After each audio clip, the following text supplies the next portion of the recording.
Hello friends, let us continue with Transfer of Property Act 1882. This is second video in this series I'm making. Day before yesterday I just posted one video for doctrines and important sections.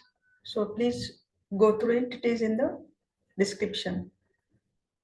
The Transfer of Property Act is very important for every person.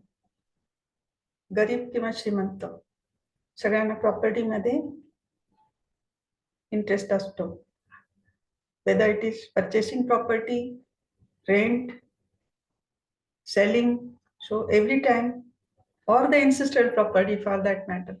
So it's very important to know this act, not as a lawyer or advocate who will practice or you don't practice. It doesn't matter, but this is the act you should know. It is much connected with your life. So you should know this, all the matters in this. As a lawyer, it's important. As an advocate or in judiciary also, it's very important to know all the details of this law. This act is very old act of 1882. So it's more than 141 years. It's still in act. So it's very sturdy, and just we'll go for the details, important definition and difference in vested interest. So it is basically property is what? You're just purchasing the interest, selling it. So it is basically all these matters, these definitions we should know. So what is reversion? What is remainder? It was in the first year of law, but for that matter, I think it's continued thing in life. We should know all the terms and definitions. So I thought one important video is must, and we should know all the terms and definitions in this. So this act is an Indian legislation which regulates. Little bit information is necessary, and it's very interesting to show how it came into existence. This is an Indian legislation which regulates the transfer of property in India.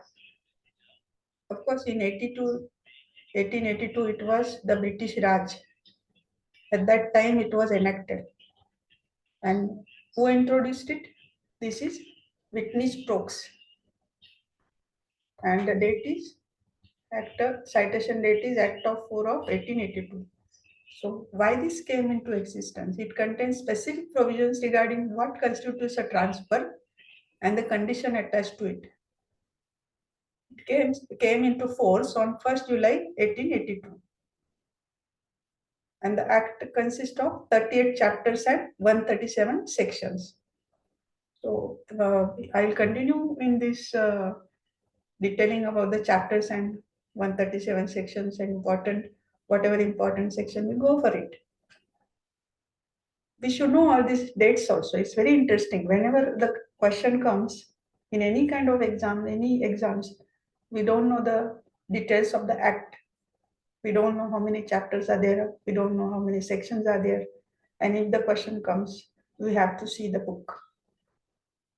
The bare act, which you are having this year, but next year it may not happen. Next year you will have to go without books. It is possible. Since the first exam of 17, it was just having this thing in discussion. So we'll just go for it. Important dates in this. This is Act of 4 of 1882, commenced on 1st July 82, enacted on 17 February 82.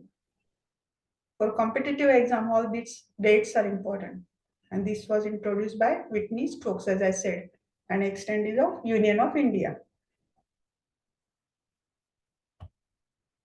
The Act consists, as I said, 38 chapters and 137 sections. The Act is applicable primarily on transfer of immovable property. So it's not for movable property. Please remember this. And this too is from one living being to another. So first condition, it should be an immovable property, and the Act is talking about the inter vivos. So this important word is interviewers. You should keep in mind. Interviewers, one living being to another. Living person includes a company or association or a body of individual, whether incorporated or not. So incorporation is not important, but it is a company, an association of or body of individuals. All are living persons. So if you have in mind living person का मतलब एक इंसान, तो वो नहीं है. यहाँ पे company, association of body of individuals, all they are treated as living person. So this act is treating all these people as a living person, and these two should be one living being to another. So transfer will operate. The act excludes from its purview the transfer by operation of law. So it's very important. The government is getting revenue from this act, these transfers, all the kinds of property. Whenever you are paying the transfer fees, this is revenue. So the act excludes its purview the transfer by operation of law. So individual, whenever they are transferring property, government gets revenue. So it is chunk of revenue. Every state is having part of it. And you can see it every time you are paying the stamp duties. For example, sale in execution, forfeiture, insolvency, or inheritance.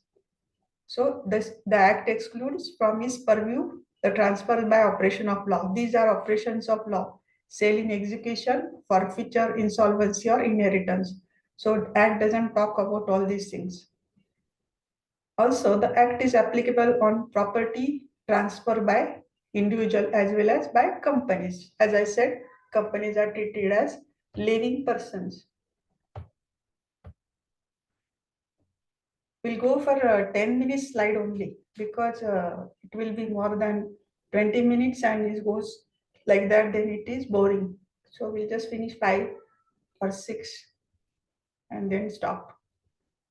So the Transfer of Property Act states in its preamble that it aims to define and amend the law relating to the transfer of property. It's very important. If this statement comes in our exam, you should remember this. What the preamble says, that it aims to define and amend laws relating to the transfer of property. And it's true for the act of, not by law, operation of law. So it does not so by operation law, but rather by act of parties. Parties, one or many, individual or companies, as I just mentioned in the last slide, the living persons. What it includes: companies, body of individuals. Here, please. Living person, company, association, or body of individual, whether incorporated or not. So this also you should remember. So if a transfer of property, whether it is legal or not, we should just note this fact: whether the company is incorporated or not, they are living person for this act purpose. And also the act excludes operation of law. So it does so not by operation law, but rather by the act of parties. Because government is aiming at the revenues. When the transfer happens, government gains the transfer duty. Transfer of Property Act is a civil law and it codifies substantive rights. So I think for the last year, and we have completed LLB, and the first year itself also, we know what are the substantive and legal. So this thing is, transfer of property is a civil law and codifies substantive rights. So substantive is rights and duties, where it is codified in a civil law. The act is also not exhaustive in nature, meaning it does not cover the entire dimensions of transfer of property. So the act is not exhaustive in nature. Please note. So we'll go for the first definition. Absolute interest. When a person owns a property, he has an absolute interest in the property. जेव्हा तुमच्याकडे एक property असते तेव्हा तुमच्याकडे तो संपूर्णतः absolute total interest असतो. So ownership consists of bundle of rights. It is a bundle of rights. Ownership is a bundle of rights. Please remember this. And what are this includes the right to possession, right to enjoyment, right to do anything such as selling, mortgaging, or making gift of the property. So absolute interest is all these bundle of rights. So what is reversion? A reversion is a residue of an original interest which is left after the grantor has granted the lessee a small estate. So reversion and remainder मतलब फर्क यहाँ पे हम लोग clear कर रहे हैं. Reversion is the residue of an original interest which is left after the grantor has granted lessee a small estate. So remainder is reversion and remainder are two different things. Please remember. And for that only I have just included this. When the owner of property grants limited interest, this is original interest and this is talking about limited interest in favor of a person or persons and give the remaining to others is called a remainder. Reversion के बाद जो रहता है वो है remainder. And when the owner of property grants limited interest in favor of a person or person gives the remaining to others is called a remainder. Give the remaining to others is called a remainder. So I'll go for the next slide. So this will cover in the next video, I should, because it will take some time and it will be boring. So I'll stop here and in the next video, I'll just discuss about vested interest and contingent interest. So thank you very much. Study more and you will just, thank you. Please like, share, subscribe.